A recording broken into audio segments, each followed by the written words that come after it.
Bande ko balandi émission bongwana mbote pe boye malamu émission ya mokolo ya lelo mardi 25 janvier 2022 merveille na bino pour na mokolo ya lelo toyambi mwana mboka René Bonganga président ya babembiste ozali moko ya ba plateforme politique na kati ya parti mouvement de libération du Congo parti cher ya mwana mboka Jean-Pierre Bemba Gombo elongo na ye nde tokolobela maimatali politique au sein ya parti mouvement de libération du Congo pe actualité politique da kati ekolo Congo démocratique sans plus tarder toke ko pesa mopaya na biso ya mokolo ya lelo mbote na yo mwana mboka René Bonganga mbote mama mopanzi sango mbote pe na bato ba misani ko tala émission na biso mbote pe na ba technicien o bazali ko salisa biso pour que toi attendre ba famille belé.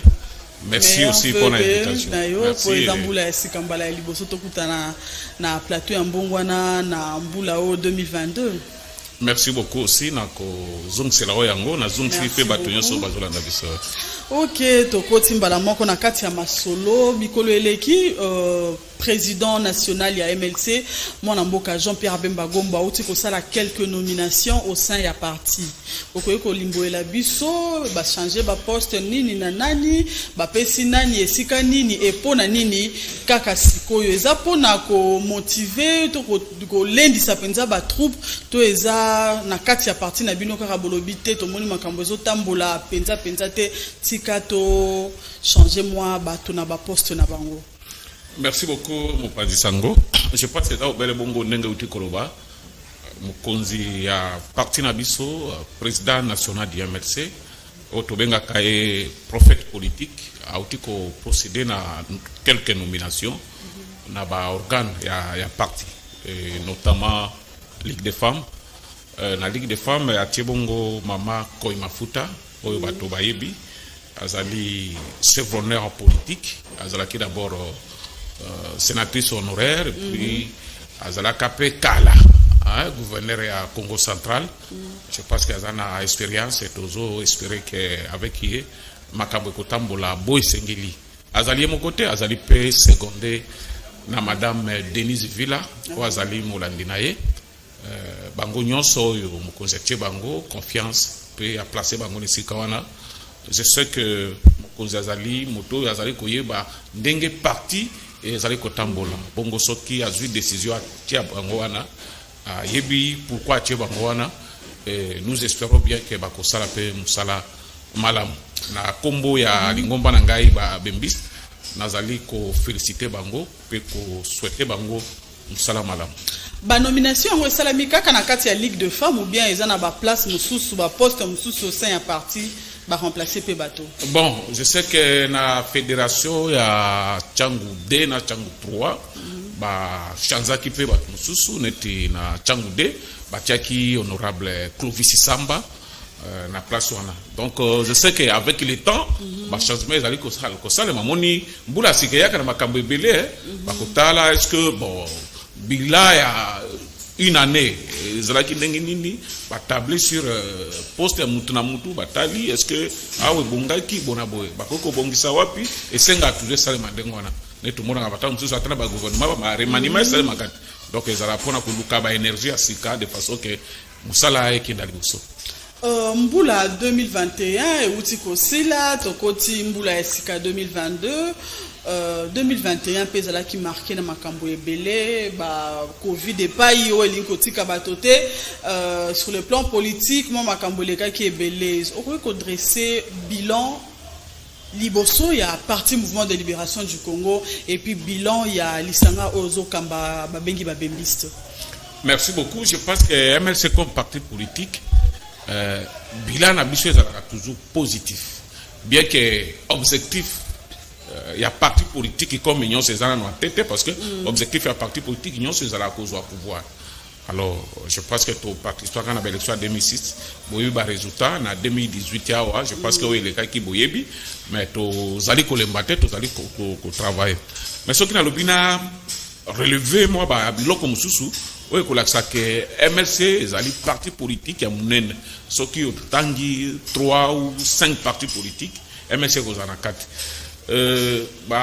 année où les cas marqué qui moi événement ebele notamment voyage au mokonzi à parti à Bandaki na province à Grand Équateur kendaka Sidubangi Mongala Norubangi malheureusement malade où tu koloba Covid et aiko stoppé voyage n'est pas voir les Kambandaka et puis Chuapa mais na bisika ya lekaki to santaki que MLC reste un grand parti voire même na Kinshasa wa Oyebi aux ali journalistes breno Oyebi que parti ils ont ça la activité que les MLC na Congo ils alité donc on fait fort par-ci par-là MLC ils ali ko tambola ko kende sika mokote ko ya république mokote aux anga MLC et puis biso to travaille chaque jour et puis la politique à MLC oyo a créé une structure spécialisée belé ok non bisika parti les alités ba structure wana comme biso ba lebembi c'est tous ali ko combler ba trou wana je pense que pour la MLC bilés ali positif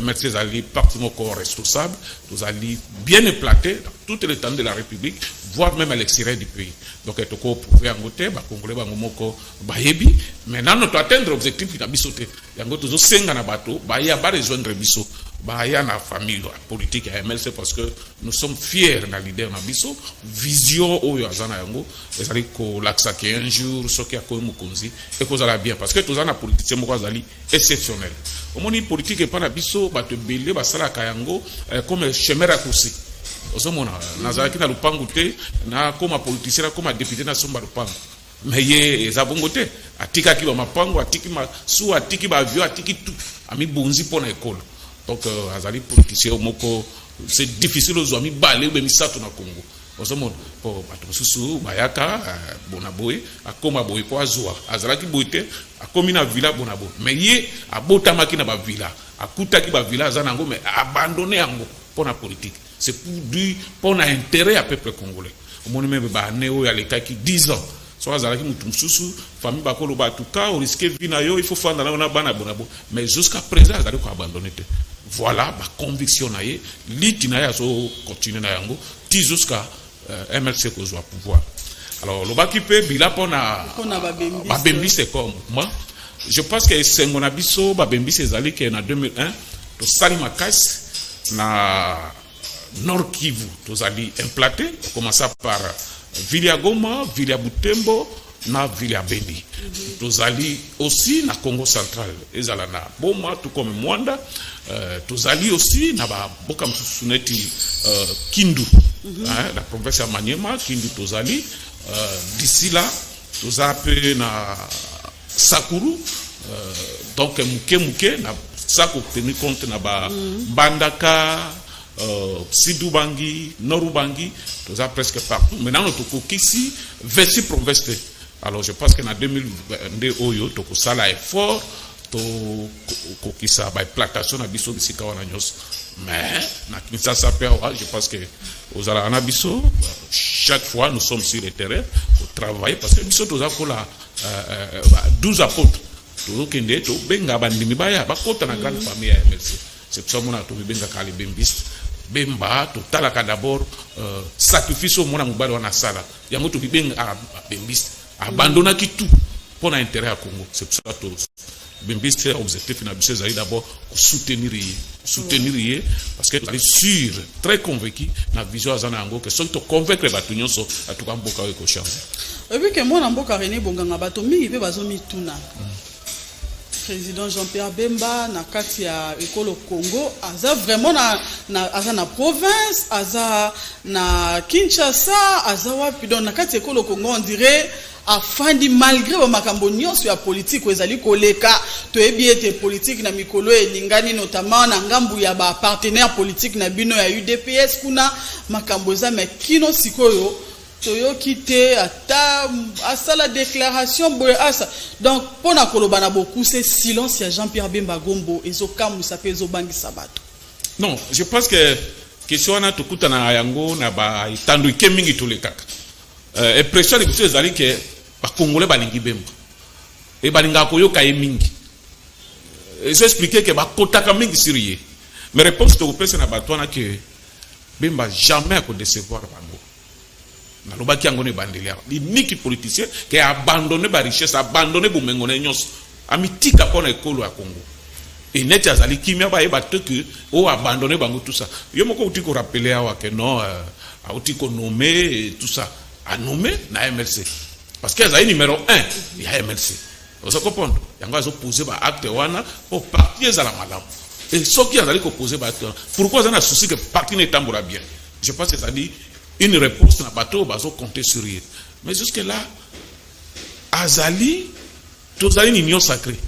Azana ba voix sûre que ce qui le Cambo a moni bien te azana ba contact na yebi akoko lobela buka kumpe sa contribution na makanisi na ye ozomona mokonzi amboka ou bien leader parce que même c'est un homme d'état exactement le na poko lobby pe lobby non bato mususu basala ba bruit po ba yebana ba yokana mais ye zande ngona te ozomona ko fanda na yenye eza déjà actualité bato bazoloba.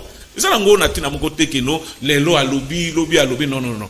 Et ça c'est le Congolais ba yeba ke azaliwana. Congo ba banga te silence wana e bangi sabatote. E bangi sabatote ba yeba tena mituke ndenge mi bonza pona ekolo ata fandinye azo travailler pona bolama ba Congolais. Likambomo likanisimo ko yaki ya motuna moko tomona ki mikoleleki ba mama na ngambo ya ba bembisa na ngambo ya est ekolo basala ki pe notamment manifestation pona ko soutenir ba nomination au lecture ni no salari par rapport na ngoto ezala ki na initiative na yo moko to lo lengeni. Non, je pense que les bembisa sont allés partout. Mission na biso ezali ko soutenir président Bemba pour réaliser vision azana yango. Et mon nomination a nommé les alliés ba décision moko que et sepeli si batoming et surtout manifestation les alliés ba mama bango moko ba sepeli par exemple ba mama ya Goma ba telemi ba féliciter le chef de l'état pe ba bendi matoy na équipe ya ba mama et bimia ba peke bango na Goma kuna bazali ba oya beni ba lobi peke bango pe na beni bazali parce que c'est comme si liboso nano ba zoaki te ba contact direct na équipe ezalaki liboso. Alors cette fois-ci ba féliciter président et surtout tant ba yoki kombo ya mama ko mafuta ba yebiye ozomona ezali mama ya banda politique kalate na expérience na ye yango ba remisaki président bazo bengango ezali décision à sagesse et surtout ce comme ni personnalité à maman wana talipe âge naé donc ils ont décision moko ya sagesse et tant que maman pe na expérience politique azanango en tout cas ko tenir compte na ba koignoso a ko tenir compte na ba sensibilité nyonso avec comme objectif MLC Kindriboso yango na moni ba maman ya Goma ba bembise ba maman ya Goma ba sala ki déclaration pour na ko féliciter président pour na décision wana et puis ba féliciter équipe ya Sikawe Koti na ben aussi ça la même chose.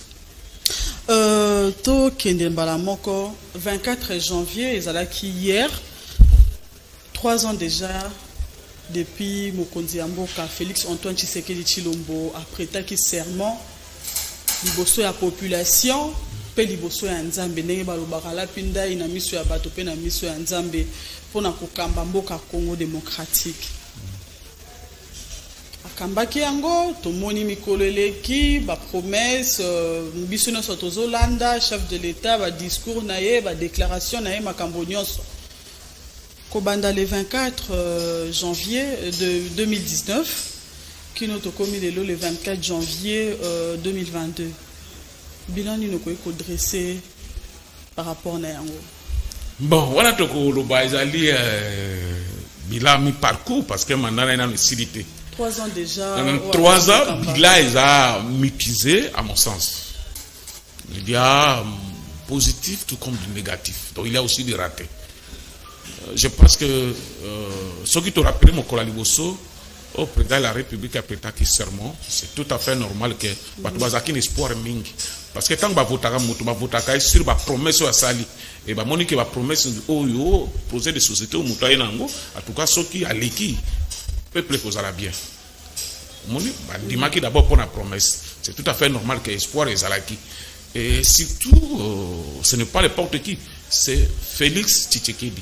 Félix Azali, fils biologique, il y a Kondo Tshisekedi, père son âme. Azali, fils idéologique naïe.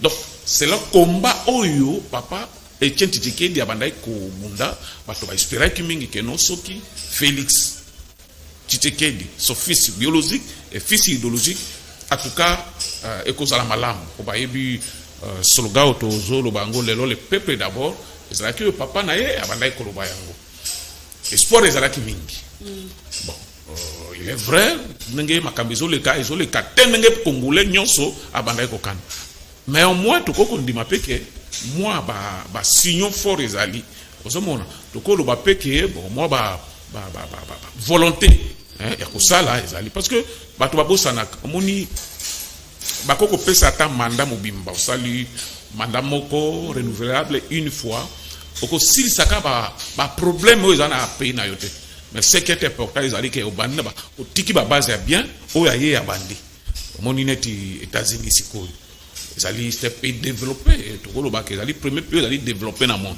mais dans la bisika mususu soko komi pe kuna okomona ke parce que bandako eza ndenge nini bona boy mais babundaka basala. Il est vrai que na 3 ans mokonzi mboka asali nyonso malamu te asali pe nyonso mabete bon difficile pour nga moto nyonso akena loba pona 3 ans pour partager pe bilan là c'est autre chose là c'est autre chose otina ngara ba polémique on a tena et puis que na polémique na rappeler kaka bino pe bosa ba membre pour partager bilan union sacrée sali à peine une année si je me trompe moni ce qui est positif dans l'union sacrée qu'on a réussi il y a qu'au déboulonner le système Kabila vous comprenez bon bah tu faut bailler bah si vous bâtir bino moko déboulonner le système ma bena bino ça la lukando quitter ma bena bâtir que bino au champ libre ma bena bino moko par congolais ezali que bolingi o ezali détruit pendant 18 ans nyonso ebongana 3 ans. C'est ça le problème. Non, na rotiki la autant. Et si quand on a lobby, moi namboka président utaki kokufa na Tanzanie Magufuli. Na tango moke, biso nyoso to moni o nini ya salaki pona mboka na ye.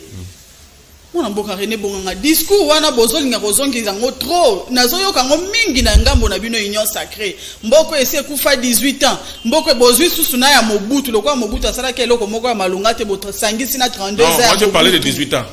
18 ans ba sangisi na 32 ans na 3 ans bakoyi ko reconstruire en route mais tozoko bakoyoka ba détournement ya ba millions siko ba millions wana et utake pa wapi. On va arriver madame ngai na malobelaka Congo pe ba congolais. Je suis dans un parti politique où il prend la valeur et intérêt à peuple congolais. Et na koloba ils allaient solo.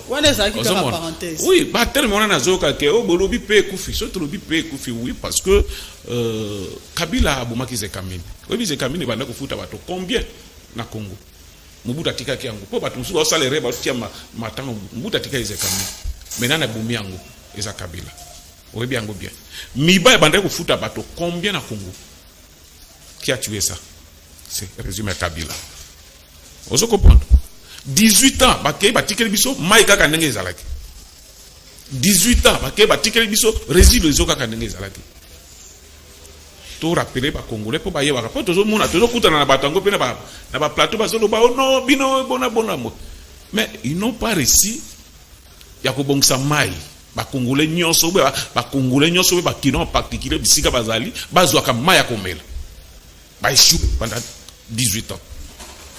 Snell même chose ba échoué. Orgamani société za la ko biso to yebaki ba boma yango bango. Vous comprenez? Félix Yayi 2 ans a gâché wana entre cash na FTC na okota kuna tena zoba na tango ya union sacrée. Positif ya union sacrée to monique mutupazwa mbongo ya l'état lia akomo banque ba détournement ebele ozoyo kawana ezo dénoncer ngo ezali biso moko bato union sacrée et loko e salema te na régime ya Kabila na régime ya Kabila oyoka lisolo moko ke mbongo euti na Braza ba futi biso pona courant na biso songolo pakala lei mais régime kende tie koma asuka bakanga ite impunité mais sikoyo baso kanga bato bien que baso zonga bongo na te parce que tolo ba vérité les loto yoka bakangi mutu aibaki autant mais to yoki mutu na bimi sai aib sa biso kateske azongisi ça pose aussi un problème yango na omona makamusu il y a négatif il y a aussi positif mais l'idée ya kokanga omoni ke songolo akei alali na makala c'est déjà bon. Kola na makala les synonymes te misolo wane zongi wane aussi kolobango akei oui akena makala bo pesi nini motola ni na makala ta sali 10 ans na makala misolo wane za danga ko bima ko jour na yango. Bien sûr mais c'est punition déjà d'abord un exemple pour na bateau mususu asima. Omoni na régime Félix de ministre Asateli Bosso Ilungati le sur quoi ça na makala. C'est pas si ma mémoire est bonne. Olanda qui même successeur na yepe pasaki moto aide pes kurutu na ngati yepe akende ulia vungure mabiba na ye abima bien sûr ezali liberté provisoire ezali ba procédure normale ya justice na biso soko sengi liberté provisoire to ba taliba condition ezali réuni ba pesi neti kamere pe azana liberté provisoire donc c'est pas que le kambesili il faut to yeba yango parce que démocratie tozolinga on ezala makambo ebele. Bruno Tshibala pas na liberté provisoire car na liberté provisoire wana yango nde mema ya premier ministre.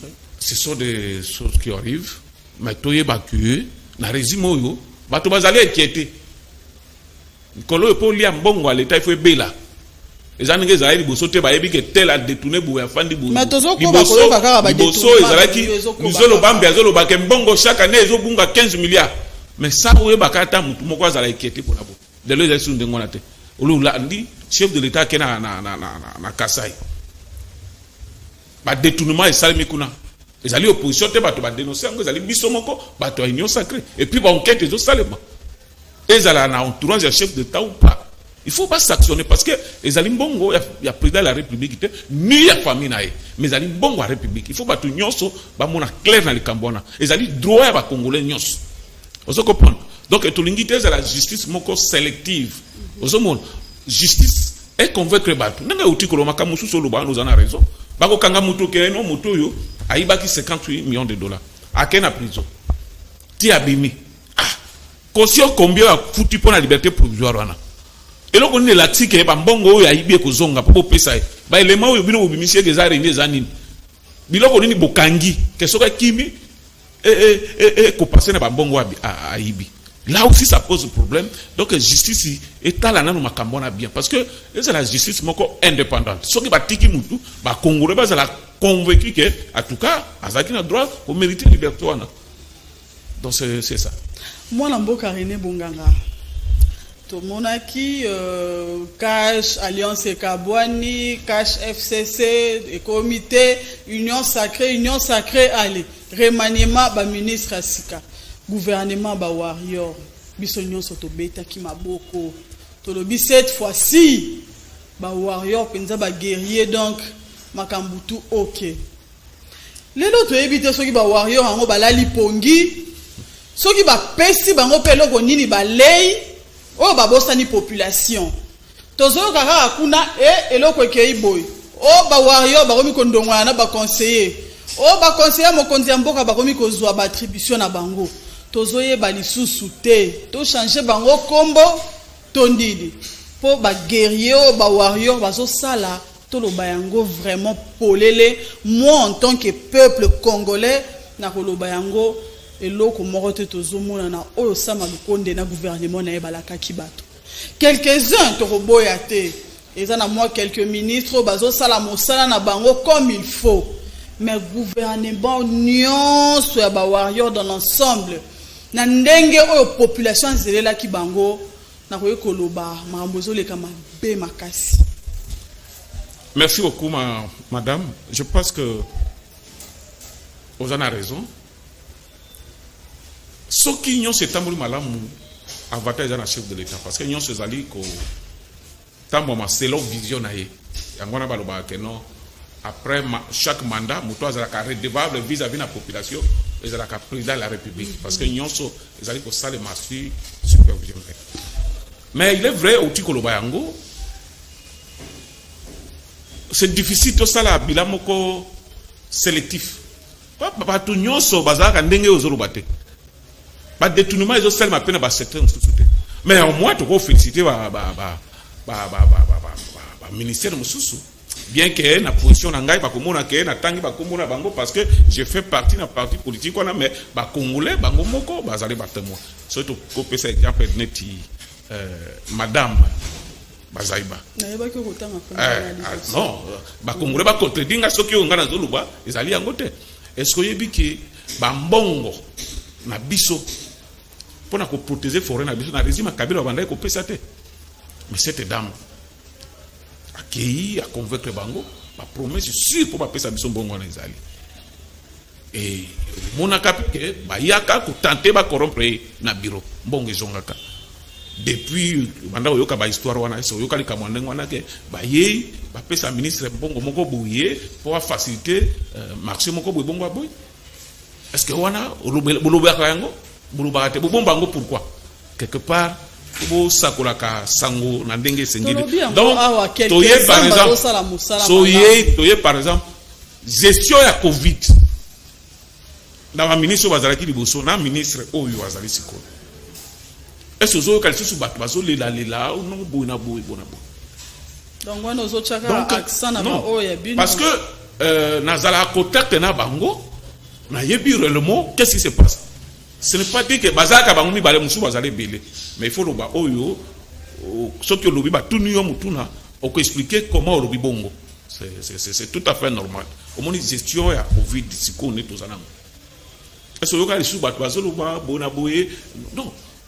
Ekiti to ekiti mais liboso ezala ekutu papa bato so kaembe wana ezala ki des problèmes kete bazo so bimbe mususu na cité bazo yango bona ozoka makambo wana parce que gestion ya Covid ezali bien parce que sur le plan sanitaire fléau ya makasi et ozo nyingisa monde entier ya mwana alors pour to mesurer sikoyo capacité na biso en matière de gestion ya épidémie wana tozo mona que non c'est bien ça marche bien congolais nyonso ayebi ndenge ni zostaka alors est-ce que bango ba ministre netu wana totia bango kaka ke non bonaboy non mais moni pe na ngambo ya fonction publique ba mécaniser pe ba nouvelle unité voilà et pas ya ndeko nanga wana liaou je pense c'est ça ozomona ba rigueur wana makambo za ebele ozomona mais na linga koloba o ngana yebi po na ba détail na kokende ozomona c'est pas dit que bazali kaka bango mibale ou bien misato wana po ozoloba coïncidence c'est aussi que tous allez pas toi à côté moko ce que redresser bilan un gouvernement warrior au classé en ngambo nini les amis mitigé na lobaki ne bande. Est-ce que remaniement est ali vraiment important pour oui remaniement est commissaire posé parce qu'il faut pas lukanano ba oui bazali complice na ba détournement yo moko lobaki ke amususu bazo détourner mbongo ba mususu ba sala boye bona remaniement est sala ka teke ba balai tout le monde remaniement ba sala ka batali koto ba faiblesse ezalaki ba tia malamu kaka remaniement te na entourage du chef de l'état a balai pe yango ozo comprendre non entourage du chef de l'état ba conseil bazali cité na makambo parce que ba détournement surtout na autour ya chef de l'état on va maquiller les amingi ils sont ça bien dit ils sont ça bien dit omoni scandale oye à Kuti na Kasai ba mbongo kinde ba 14 ou 15 millions et quelques mais que kuna zéro osomo transfert walinga ko sala 3 heures du temps sali 12 heures du temps mais mbongo kinde kuna to bando mona ba conseiller bazo défiler bazo sala pe ba point de presse okumisa misale salami bona mais yemoko a sali akekuna akamu mona bato alinga kutwa lela alors bato wana babanda ko c'est pourquoi alors il faut regarder bango je pense que tutikali na mikolebelete tutikali na inane quelque chose il faut attirer équipe ya sika de façon que ba aider et surtout na projet ya zui à développement à la base il y a 145 territoires et qu'il est quand même moi malam po soki azana bato na tuko ezalo kula libabe po bato bazo se plaindre lancement ya ba projet kitile jelu le loto lo bakutute lancement ya ba projet to fandi ba beti maboko ba inaugurer ba ça ezalo kula o ba oti ko sala na lemba na balabala se avenue se fuana ba sali nzela mikolo na leki wana lobia misala ekatana utakala nyonso wana. Ça pose problème. Ça pose problème. Trop de lâchement de travaux, mais moins d'inauguration. Que tout est la salle va travaux bouillé, na souka tout le monde va inaugurer zirawana rien. Mais sous ce que c'est comme une robe maille tondi et comme mi ba lac artificiel et si ça pose problème. Na mona même na landa ki gouverneur a ville ça sawa, a opesa ba promesse te bonaboué, ba makambo zandu bonabo. Zonga ba promesse à promettre ba. Moto akundi ma promesse ya ngobila kozala te.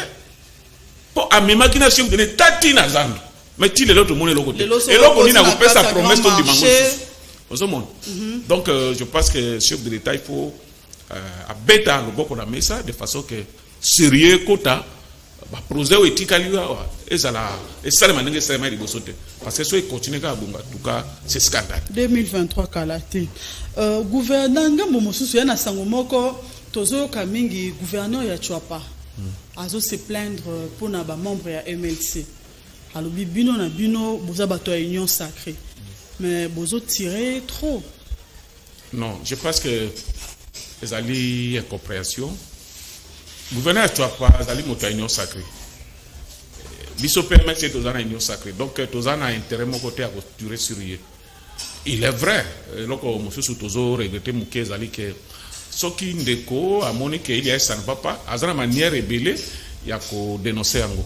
Je sais que osala allusion à émission moko elekaki abande kumi balé kaki abande ko tirer sur gouverneur entre guillemets mes gestions et tout ça. Mosusu azalaki cadre MLC tout ça ebimaki kuna netike MLC tout comme président Bemba atindi ba déstabiliser bonabo.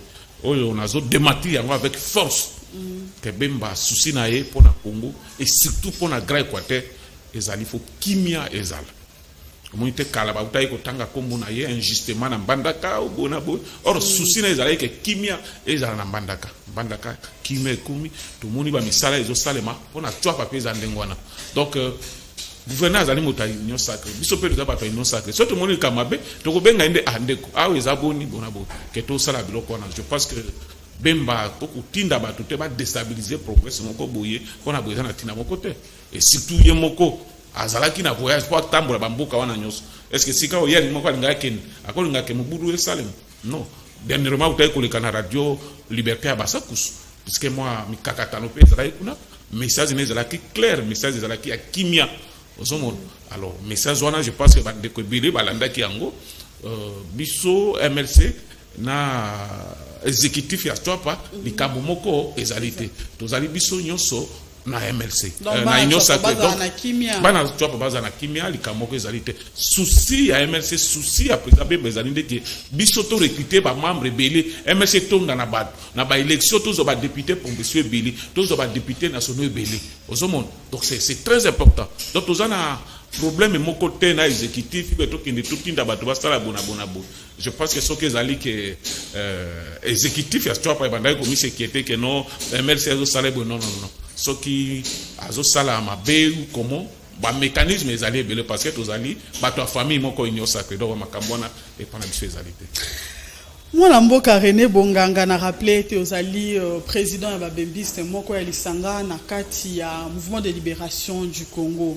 Mikolo yo en tout cas to loba ekomi penza bato balataka kakio bato balataka Sokoto na ba pays Afrique de l'Ouest kuna ba komi ko bangisa no soki moto amoni kaka yebi na kopusa na pembe na mapinga te kobi momesano bolala bolamuki boyeboki kuna mapinga bakangi mokonzi ya mboka basali coup d'état notamment weuti ko salema hier na Burkina Faso wapi epai armée batelemi bazu pouvoir na maboko awa pe président ya Union africaine président en exercice mwana mboka Félix Antoine Tshisekedi Tshilombo a condamné arrestation wana ya président ya Burkina Faso pe azali kosenga libération na ye dans l'immédiat et sans condition. En tout cas situation ezoleka na Afrique d'une manière générale et puis en Afrique de l'Ouest na PO babenga ba pays ACDA wana et comme situation moko inquiétante parce que ebandaki na Mali Guinée les Burkina Faso na ebite tout la simation que ozala wapi mais à la base ya makambo wana soki tozui ka d'abord Tchad ezalaki président Koufi mona na ezalaki soda aye a remplacer ye avec un délai convenu de façon que va qu'il y ait une élection. Na Mali, ezalaki d'abord que Basoda va montrer que le gouvernement est capable pour éradiquer le système de terrorisme. Oumelaki, Bonaboé, et puis population, Bangomoko, Bandai Koyoka, déjà Kanda. Ezalaki le soulèvement populaire qui est bandit, et après, militaire va accompagner le système baye balongoli président bafandi avec objectif que en tout cas si c'est insécurité wana. Et là aussi il se cache quelque chose. Ba monaki gestion à crise militaire wana bakoma iko suspecter France na kati. Osemon omoni moto ango tango akomi président de la République eloko aliboso asali relation militaire avec la Russie. Parce que mon expérience à Russie na bangia ouais.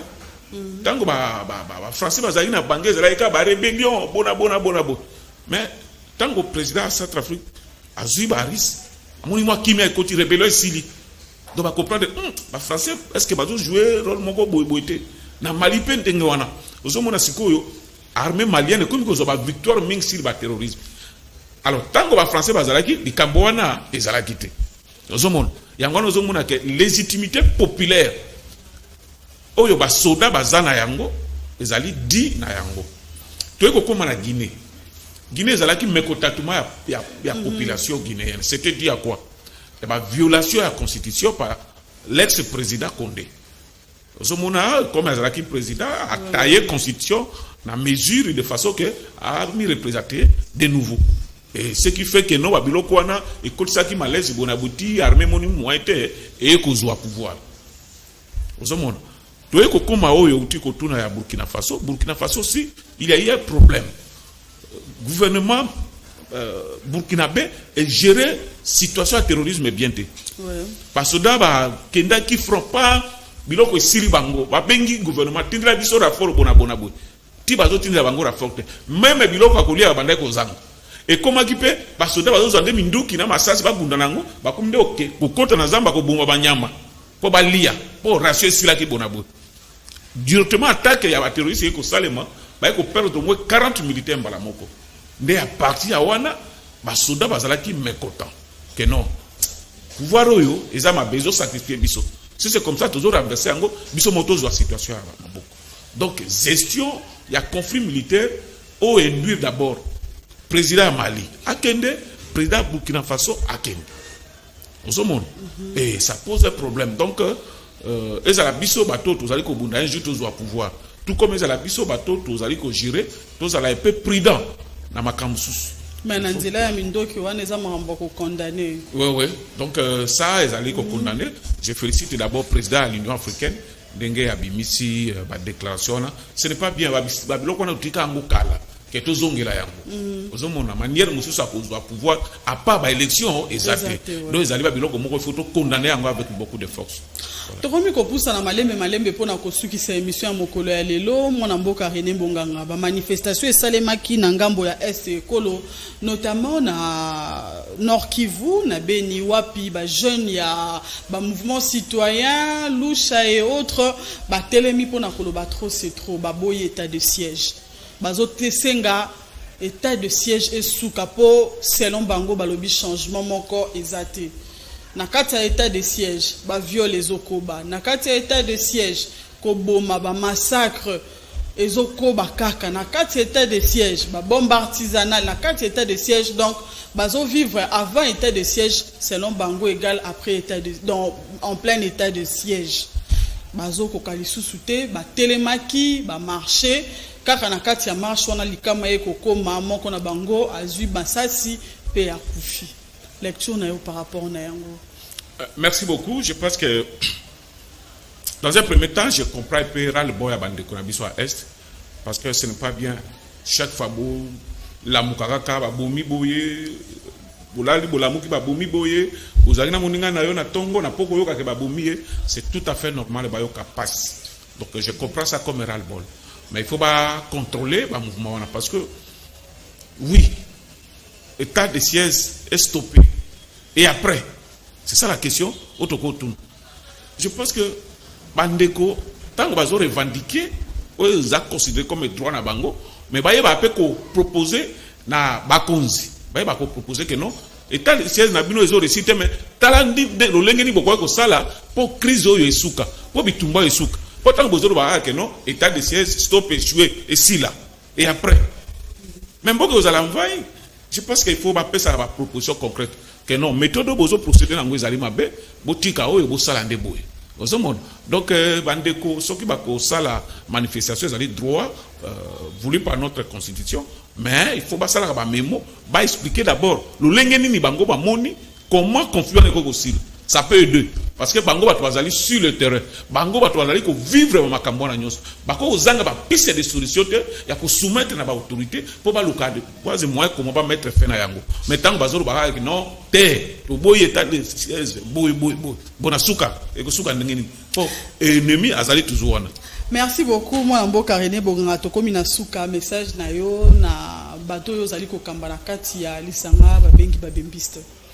En tout cas message nanga suka ezali ke na remercier bango nyonso surtout ba pesa nga confiance na année 2021 2022 oyo ba mi se préparer. Je pense que toko sala réunion d'abord ya ba fondateur les Bembis et après ko sala réunion moko élargie na comité directeur na ville Kinshasa total comment to mettre ba stratégie ya sika pour que to ba ndenge nini toko préparer ba élection zoya. Voilà. Merci beaucoup.